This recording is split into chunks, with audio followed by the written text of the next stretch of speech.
Jangan tonton sepotong-potong, tonton video ini sampai tuntas. Ustadz, saya mau tanya soal pembagian harta warisan. Kami bersaudara kakak perempuan dan saya adik laki-laki. Oke. Kakaknya perempuan, adiknya laki-laki. Dua. Kakaknya perempuan, adik laki-laki. Kedua orang tua kami sudah meninggal dunia, meninggalkan warisan 1 unit rumah. Ya. Setahu saya dalam ajaran Islam laki-laki mendapat 2/3 bagian. Tapi kakak saya meminta harta tersebut untuk anak perempuan karena mengikut aturan adat salah satu di provinsi Indonesia. Saya pernah berdebat dengan para nenek mama mengenai ini. Saya berpendapat harus mengikuti ajaran hukum Islam. Mereka marah pada saya. Yang dibagi kepada anak perempuan itu harato tinggi, bukan hak milik tapi hak pakai. Itu semacam wakaf usrah, wakaf keluarga. Saya mewakafkan tanah sawit 2 hektar. Saya takut anak perempuan nanti susah, dapat suami tak baik, na'udzubillah. Maka saya wakafkan tanah. Ini tanah sawit 2 hektar, kuwakafkan untuk anak cucuku yang perempuan. Ketika saya meninggal, anak perempuan saya, tapi bukan hak milik, dia hanya hak pakai. Setelah anak perempuan meninggal ke cucu perempuan. Cucu perempuan meninggal ke cicit perempuan. Cicit perempuan meninggal ke cicit. Itu namanya harato tinggi. Orang yang tak mengerti bahwa orang Minangkabau hanya membagi pada perempuan saja, dia tak mengerti. Bukan begitu. Tapi kalau harta warisan, saya orang Minangkabau, merantau ke Pekanbaru, bisnis saya, bisnis, meninggal saya, maka harta warisan saya tetap dibagi menurut hukum faraid. Anak laki-laki dapat harta perempuan. Tapi anak perempuan saya dapat sawah di Pariaman, di Payakumbuh, di Sijunjong. Itu yang tadi wakaf nenek dan nenek mama dulu. Mesti dipahami. Jadi orang Minangkabau itu hartanya 2. Satu harta pencarian dia yang tetap dibagi menurut hukum Islam. Satu lagi harato tinggi, posisinya sebagai wakaf keluarga untuk anak cucu yang perempuan-perempuan saja, untuk menjaga harkat martabat perempuan. Pahami dengan baik. Apakah sebelum diciptakannya manusia surga dan neraka itu sudah ada? Ya, Allah Ta'ala ciptakan surga dan neraka. Sampai kapan? Sampai hari ini sudah ada. Lalu kalau begitu kosonglah dia Pak Ustadz. Itu serah Allah Ta'ala. Makanya ketika Nabi Muhammad SAW Isra Mi'raj, nampaknya ada orang di surga. Siapa itu?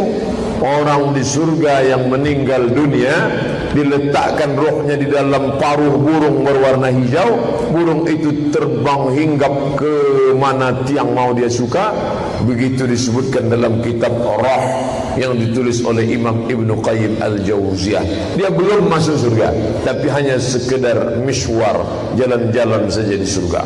Ini gedung baru akan diresmikan 1 Januari 2018. Tidak ada yang boleh masuk, tapi ada tamu-tamu khusus di bawah. Ustaz Somad boleh masuk ke dalam foto-foto. Kenapa? Dia tamu khusus. Begitulah orang yang mati syahid, dibawa burung berwarna hijau kemana saja dia. Makanya Allah katakan, jangan kau katakan dia mati. Wala taqulu, jangan kau katakan liman yuqtalu fi sabilillahi amwat. Mereka yang meninggal kau katakan mati. 13 warga Rohingya mati. Jangan kau katakan mati, mereka syahid, mereka syuhada. Bal ahya, mereka hidup. Walakin la tash'urun, tapi kalian tak bisa merasakan kehidupan mereka. Rasa tak bisa diwakili oleh kata. Setiap kata yang ingin mewakili rasa, dia pasti berdusta. Oleh sebab itu maka kita tak tahu. Jangan karena tak tahu kita bilang tak ada. Itu ada dalam ajaran agama kita. Kita belum jelas mati, mereka sudah jelas mati syahid. Kita entah mati konyol, entah mati kata. Mati kata gimana Pak Ustaz? Kalau kucing jatuh kakinya ke lantai, kalau kata perutnya, kalau pak pecah mati. Bagaimana niat umroh? Awalnya berniat untuk menemani dan membahagiakan ibu.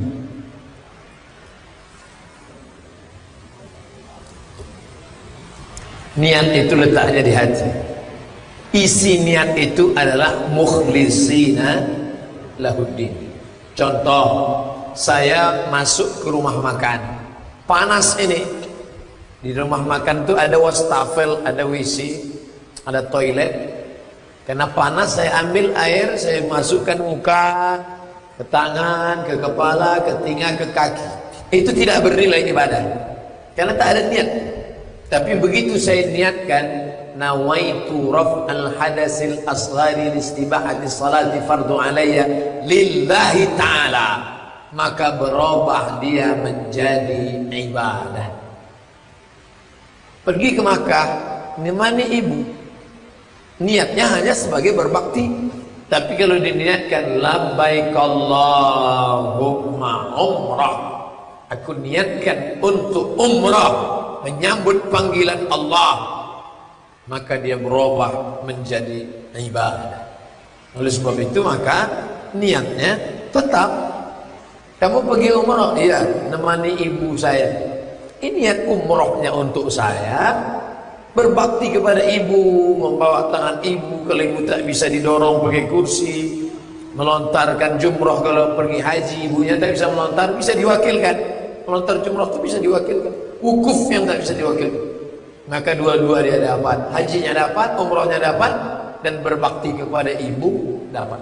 Ya ma'syaras syabab, wahai anak-anak muda, man istata'a minkumul ba'ah, siapa di antara kalian yang belum menikah, falyatazawwaj, menikahlah, fa innahu aghaddu lil basar, menikah itu menjaga pandangan, wa ahsanu lil farj, menjaga kemaluan. Faman lam yastati, siapa yang belum sanggup menikah, fa alaihi bisawm, hendaklah dia banyak-banyak puasa, fa innahu lahu wija, puasa itu jadi obat.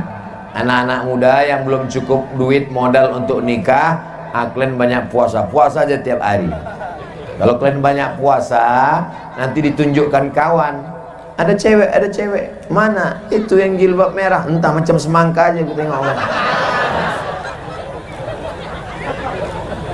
Jadi banyak-banyak puasa.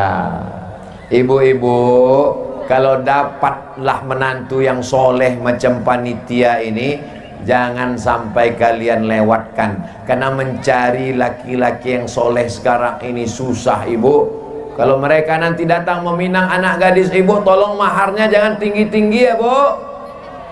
Udah aku kasih kalian jalan. Tak laku juga bukan salahku lagi. Idza ja'akum man tardawna dinahu, kalau datang anak-anak muda yang taat agamanya, suka kepada ulama, dididik di pesantren Al-Inabah, dekat dengan Walid Zainal, wa khuluqahu, akhlaknya baik, suka pengajian tabligh akbar, fazawwijuhu, nikahkan dia dengan anak gadismu. Illa taf'alu, kalau tak kau lakukan, takun fitnatun fil ardi wa fasadun arid, terjadi kerusakan yang amat sangat dahsyat. Kalau kau terima laki-laki karena hartanya, hari ini kaya, besok jadi fakir miskin. Kalau kau terima laki-laki karena gantengnya, hari ini ganteng, besok top, tua, ompong, peon. Kalau kau terima karena bangsawannya, hari ini bangsawan, besok kena sawan. Tapi kalau kau terima karena solehnya, karena agamanya, karena akidahnya, karena akhlaknya, itulah yang tak akan lapuk karena hujan, tak akan lekang karena panas. Dia akan melahirkan anak cucu keturunan. Ini calon imam-imam kalian.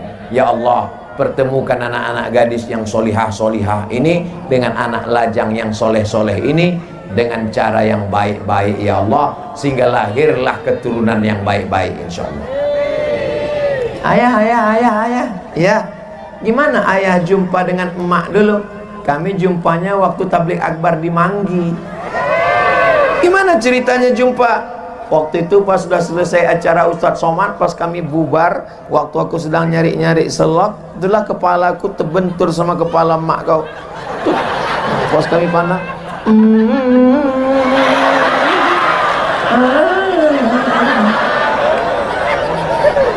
indah untuk diceritakan ke anak cucu. Pertemuannya di mana? Pengajian. Acaranya apa? Mendengar ayat Allah.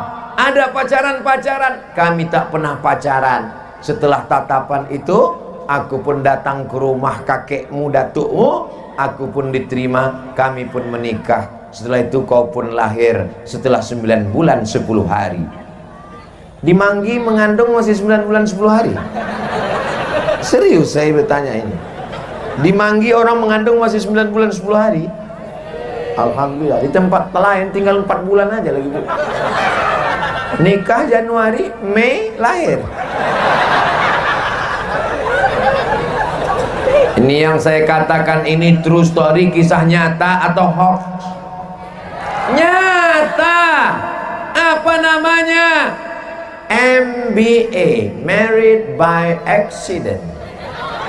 Karena kecelakaan, dibonceng anak lajang membonceng anak gadis. Kamera sudah menyala. Dari Muhammad Dawami, Purworejo, beliau bertanya, bolehkah daging kurban diberikan kepada orang kafir, dhimmi dan harbi, dan bagaimana hukumnya orang kafir di Indonesia, apakah dhimmi atau harbi atau mu'ahad? La yanhakumullahu 'anil ladzina lam yuqatilukum fid din wa lam yukhrijukum min diyarikum. Selama mereka tidak mengusir kamu dari kampung halaman kamu dan mereka tidak memerangi kamu, antabarruhum, kamu boleh berbuat baik kepada mereka. Wa tuqsitu ilaihim, kamu boleh bersikap adil. Coba lihat indahnya susunan Al-Quran. 2 balas 2. Mereka nggak ngusir kamu, mereka nggak membunuh kamu, maka kamu boleh balas dengan 2, buat baik dan bersikap adil. Pertanyaannya, apakah saudara kita yang tidak seagama, tidak seakidah, tapi satu negara itu mengusir kita dari kampung kita? Tidak. Apakah mereka memerangi kita? Tidak. Maka mereka boleh kita balas dengan antabarruhum, berbuat baik, waktu situ ilaihim, bersikap adil. Itu ayat Qur'annya. Dalil hadisnya mana? Datang seorang perempuan, jenenge sopo? Asma. Pakai alif, Asma. Kalau nggak pakai alif, Asma, sesak napas. Ya Rasulullah, ya ummi qadimat, mak saya datang. Wahia raghimatun, dia sangat ingin ketemu dengan saya.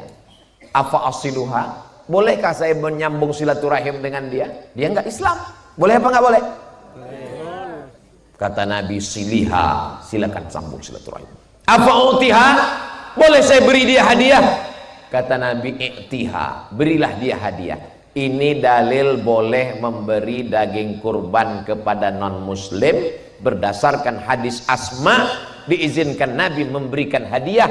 Bukan kata Abdul Somad, tapi kata Syekh Atiyah Soqor, Mufti Al-Azhar Kairo Mesir, dalam kitab namanya Fatawa Al-Azhar, kumpulan fatwa-fatwa Al-Azhar, dengan syarat kurbannya kurban sunnat, bukan kurban wajib.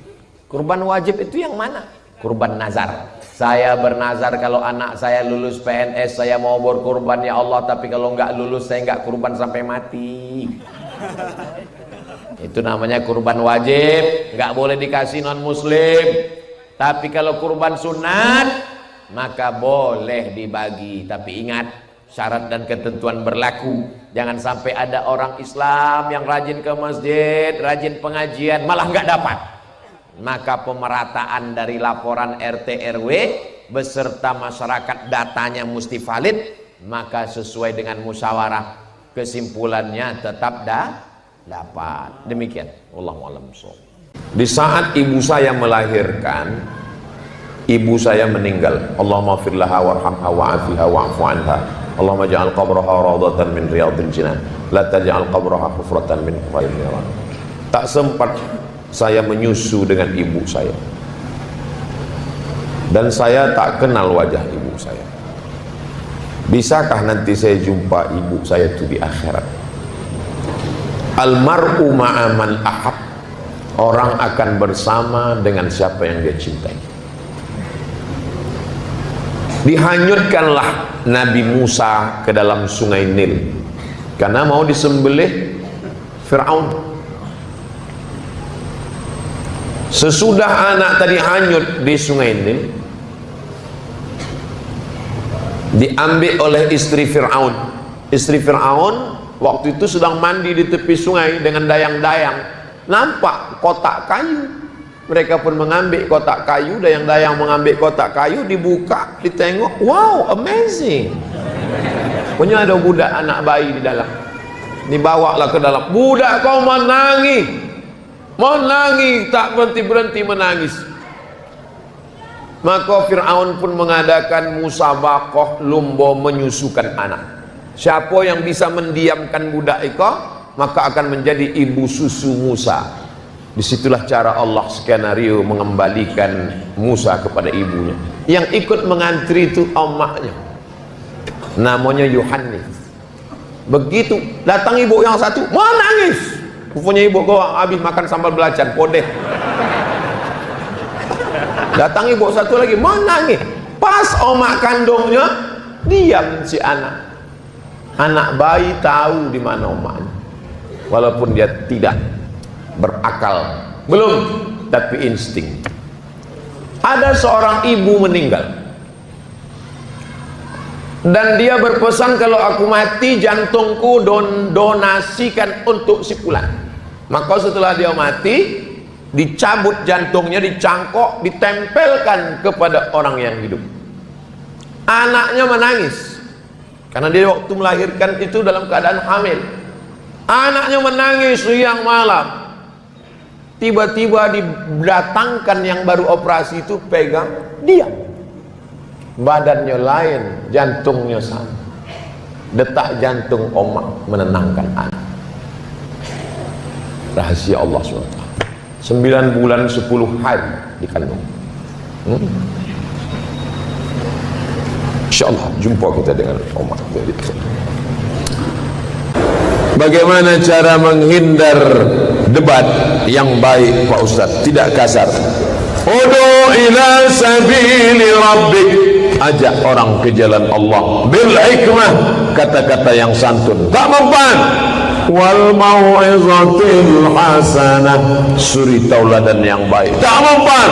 Wajadilhum, debat dia, billati ya ahsan, dengan cara yang baik. Datang Nabi Ibrahim, dihancurkan yang berhala, hancur. Diambilnya kampak, disangkutkannya ke berhala yang paling besar. Datang mereka, tangkap Ibrahim, sidang.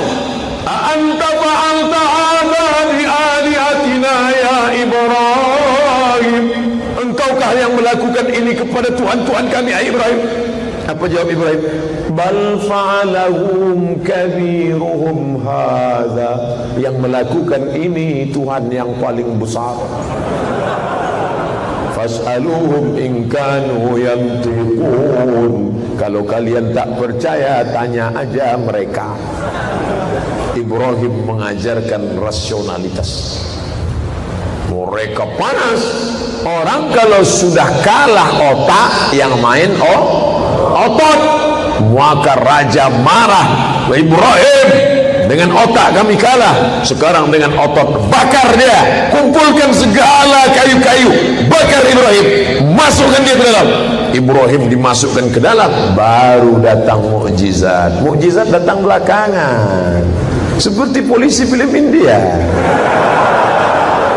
Ketika dia akan dibakar, harriquhu, bakar dia. Apa kata Allah? Ya nar, hai api, kuni, jadilah engkau bardan, sejuk, wasalaman, selamat, ala Ibrahim. Inilah doa yang banyak dibaca jamaah haji. Ustaz, nanti kalau panas di Mekah gimana? Baca doa Ibrahim. Ya narukuni bardan wasalaman ala Ibrahim. Ya narukuni bardan wasalaman ala, ya narukuni. Alhamdulillah Pak Ustaz, waktu haji kemarin sejuk di kemah kami. Kenapa? AC-nya besar. Panas dan sejuk bukan di badan tapi di hati. Berapa banyak orang rumahnya megah, mewah, tapi hatinya panas. Berapa banyak orang hidup sederhana, bersahaja, tapi hatinya sejuk. Karena lapang dan sempit, sejuk dan panas letaknya di hati. Lapangkanlah hati. Bagaimana cara membentengi bencana yang semakin banyak akhir-akhir ini? Itulah yang udah kuceramahkan tadi.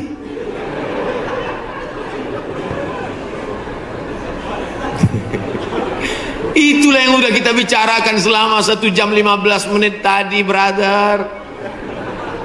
Tadi saya yakin ini pertanyaannya sebelum ceramah. Apabila kita sudah baca amalan-amalan penangkal musibah, tapi musibah masih saja terus datang, bagaimana sikap kita sebagai muslim? Man lam yardha bi qada'i, siapa yang tidak ridha menerima takdirku, walam yasbir bi balai, siapa yang tidak sabar menerima ujianku, falyatlub rabban siwaya, carilah Tuhan selain aku. Ada Tuhan selain Allah? La ilaha illallah. Maka kita tidak ada cara lain kecuali ridha, ikhlas, terima ketetapan Allah. Makanya ketika bangun pagi apa doanya? Raditu billahi rabba, aku ridha menerima Allah sebagai Rabb. Apapun yang kau beri aku terima ya Allah. Wabil islami dina, aku ridha Islam sebagai agamaku. Apapun perintah dan larangan Islam ku amalkan. Wabi Muhammadin nabiyya wa rasula, aku ridha Muhammad sebagai rasulku, maka kita ikut sunnah Rasulullah Muhammad sallallahu alaihi wasallam. Terjadi juga ridha. Tapi kalau terjadi karena kurang usaha, hukum sebab akibat. Sudah disimpan uang di dalam dompet, dompetnya dikunci, dompetnya dalam laci, lacinya dikunci, lacinya dalam lemari, lemarinya dikunci, lemarinya dalam kamar, kamarnya dikunci, kamarnya dalam rumah, rumahnya dikunci, rumahnya dalam komplek, kompleknya dikunci, hilang juga. Terus mau ngamuk. Tidak ada cara lain kecuali ridha kepada Allah. Tapi kalau punya sepeda motor nggak dikunci, malah berhenti, mesinnya hidup, kuncinya diletakkan, terus sibuk beli ngobrol, beli kangkung 2 ikat, ngobrolnya 2 jam. Ketika dilihat hilang.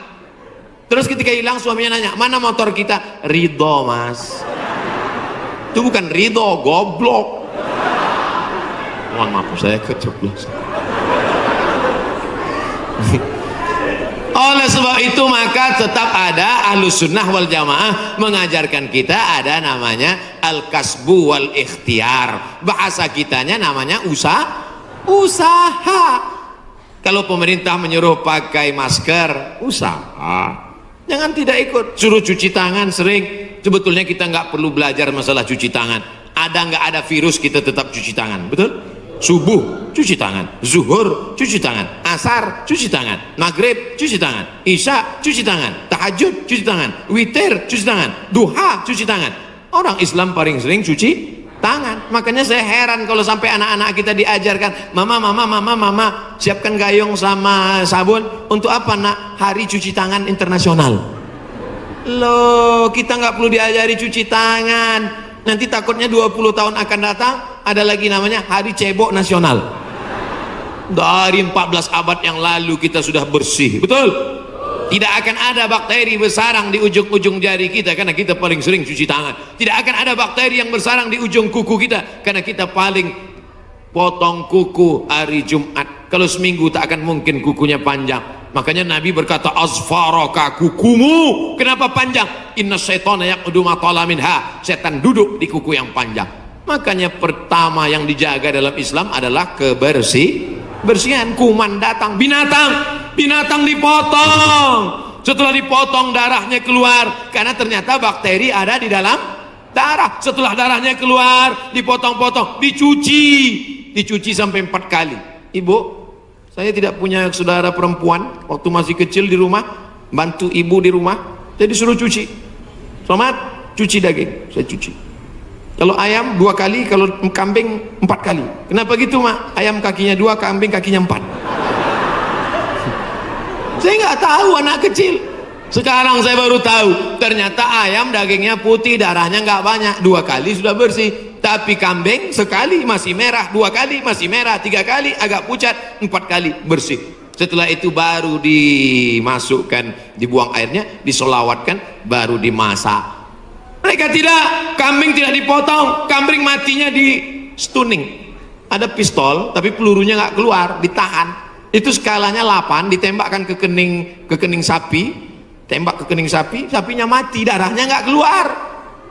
Kalau sampai 8 mati, tapi kalau 7 bodoh aja.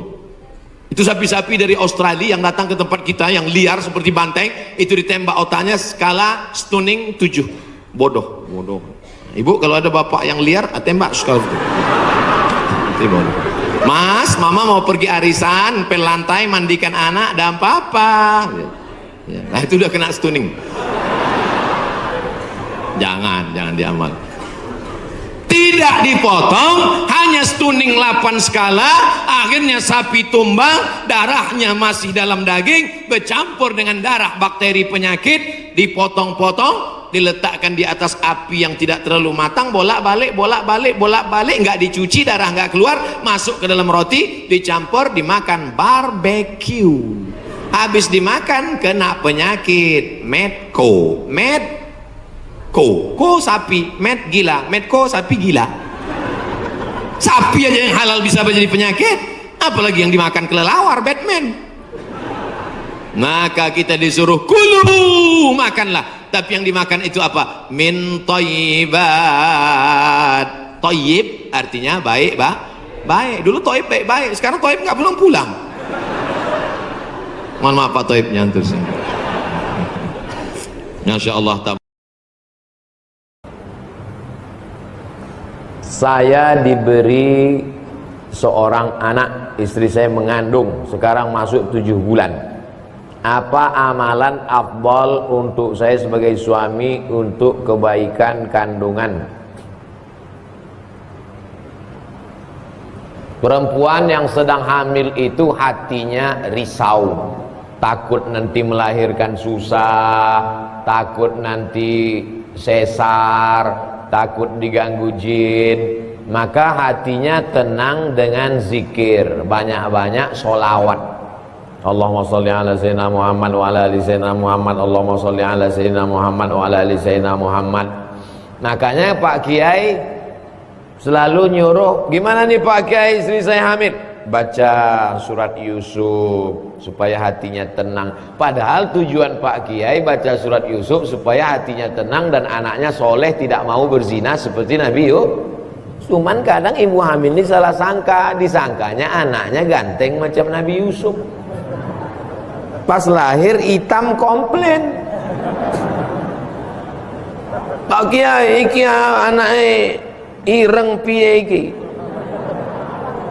Pak Kiai orangnya sabar, nggak marah. Bojone ndi? Pas dia bojo, iki podo.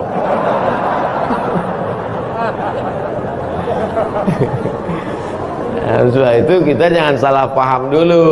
Jadi kalau ada ustadz nyuruh baca sholawat, baca ayat kursi, sesungguhnya itu supaya emosional si ibu tenang.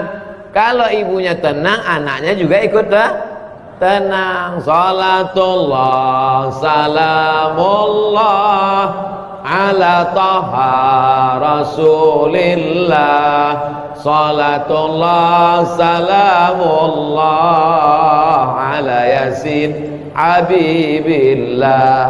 Tawassalna bi bismillah wa bil hadi rasulillah wa kulli mujahidin lillah bi ahlil badri ya Allah. Ibunya tenang, anaknya tenang, suaminya tenang, maka mudah melahirkan. Kalau otot-ototnya kaku, dia stres, dia takut, itu susah melahirkan. Tenang, mudah, asyik lahir. Mudah-mudahan ibu diberikan kemudahan, amin.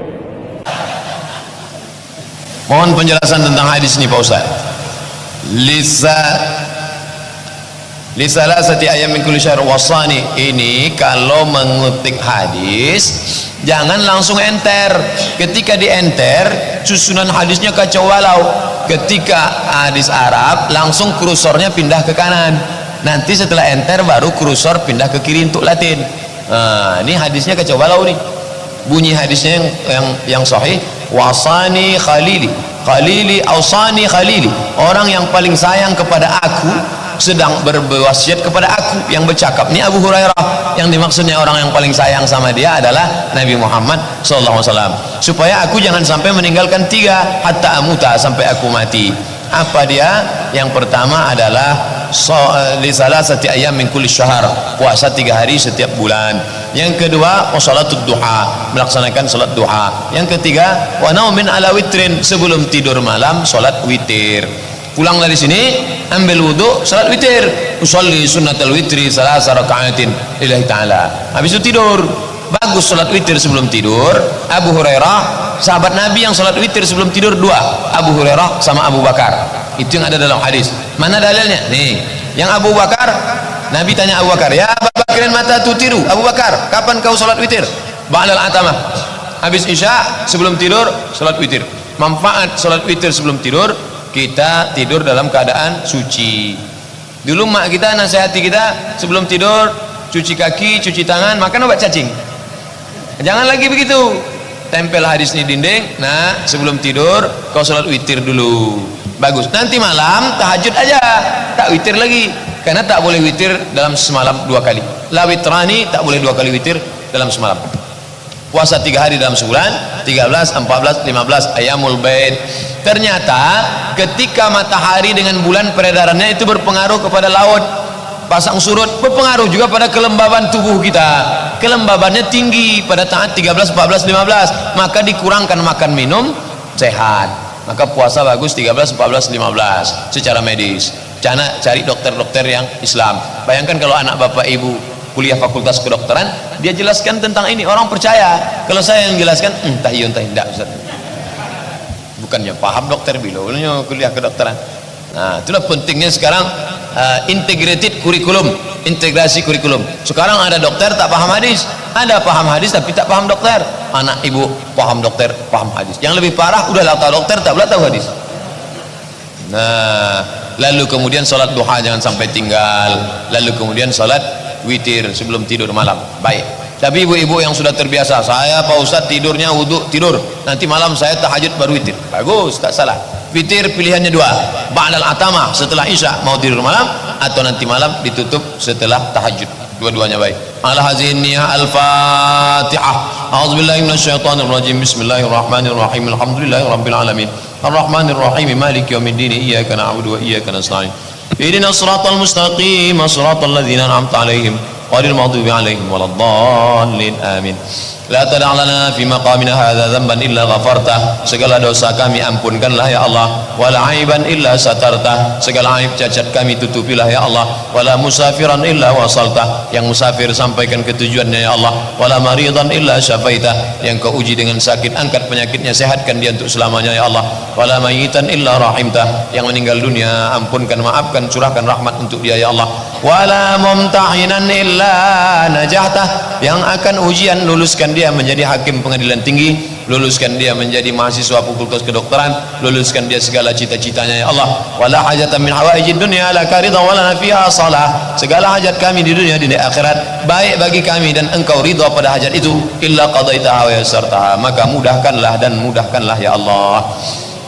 Allahumma akhtim lana bihusnil khatimah wa la takhtim alaina bisu'il khatimah. Rabbana ighfir lana dhunubana wa liwalidayna wa limashayikhina wa liasatidatina wa liman sabaqana wa liman hadarana wa liman ghadaba 'anna. Rabbana atina fid dunya hasanah wa fil akhirati hasanah wa qina adzaban nar. Wa sallallahu ala sayyidina wa maulana Muhammad wa ala alihi wa sahbihi wa sallam. Walhamdulillahi rabbil alamin. Taqabbalallahu minkum minna wa minkum taqabbal ya karim. Terima kasih segala perhatian, mohon maaf banyak silap salah. Wassalamualaikum warahmatullahi wabarakatuh.